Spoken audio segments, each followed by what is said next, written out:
Hello नमस्कार सर्वांना. सर्वप्रथम ओम नमः शिवाय. मी कोमल, स्वागत आहे तुमचं आपल्या आणखीन एका व्लॉगमध्ये.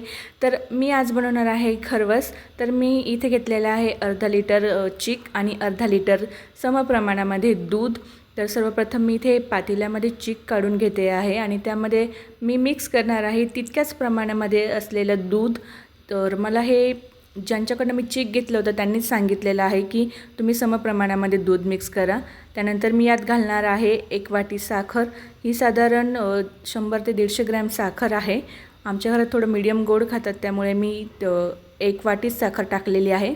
आणि त्यानंतर आपल्याला असं छान याला असं साखर मिक्स करून घ्यायचं. आणि साखर मिक्स झाल्यानंतर आपल्याला घ्यायचं आहे सर्वप्रथम इथे एक स्टीमर. तुमच्याकडे स्टीमर नसतं तर तुम्ही कढाईमध्ये पण लावू शकतात किंवा कुकरमध्ये पण लावू शकतात. माझ्याकडे स्टीमर आहे म्हणून मी स्टीमर घेतलेला आहे. त्यात स्टीमरमध्ये मी टाकलेलं आहे 2 ग्लास पाणी. त्यानंतर मी स्टीमर प्रीहीट करायला ठेवलेला आहे. साधारण 5-10 मिनटं आपल्याला लो फ्लेमवरती स्टीमर प्रीहीट करून घ्यायचं आहे. आणि त्यानंतर आपण वळूया इथे आपल्या दुधाकडे. दुधात साखर मिक्स झाली आहे की नाही छान आपल्याला चेक करूया. तुम्हाला जर साखर नसेल टाकायची तर तुम्ही गुळही टाकू शकता. इथे माझ्याकडे गुळ किसलेला नव्हता म्हणून मी टाकला नाही. आणि त्यानंतर आपण टाकूया याच्यामध्ये छोटासा 1/2 चमचा वेलची पूड किंवा सुंठ पूडही टाकू शकता तुम्ही. मी इथे वेलची पूड टाकलेली आहे. म्हणजे वेलची आणि सुंठ असा मिक्स आहे याच्यामध्ये. छान मिक्स करून घ्यायचं त्यालाही. आणि एक आपला छोटासा कुकरचा डबा किंवा तुम्ही पातेलं किंवा तुमच्याकडे छान खोलगट असा ट्रे असेल तर त्यातही आपण हे टाकू शकतो. माझ्याकडे आता ह्या स्टीमरमध्ये बसणार हे एकदम छोट्या साईजमधलं कुकरचा डब्बा आहे. त्यातच मी लावणार आहे. आणि आपण गाळून घ्यायचं आहे. थोडंसं काय जे कचरा असेल साखरेतला वेलची पूडमधला तो निघून जातो. त्यानंतर आपलं स्टीमरही प्रीहीट झालेला आहे तुम्ही बघू शकता इथे. आणि आपल्याला आता ठेवायचं आहे यामध्ये हा डब्बा. साधारण आपल्याला 20 मिनटं हे छान स्टीम करून घ्यायचं आहे, वाफवून घ्यायचं आहे. 20 मिनटानंतर तुम्ही बघू शकता आहे की आपल्या वड्या किती सुंदर झालेल्या आहे. तुम्हाला मी दाखवते आहे इथे चेक करून की बघा वड्या झालेल्या आहे. सूर्य एकदम छान क्लीन निघते आहे.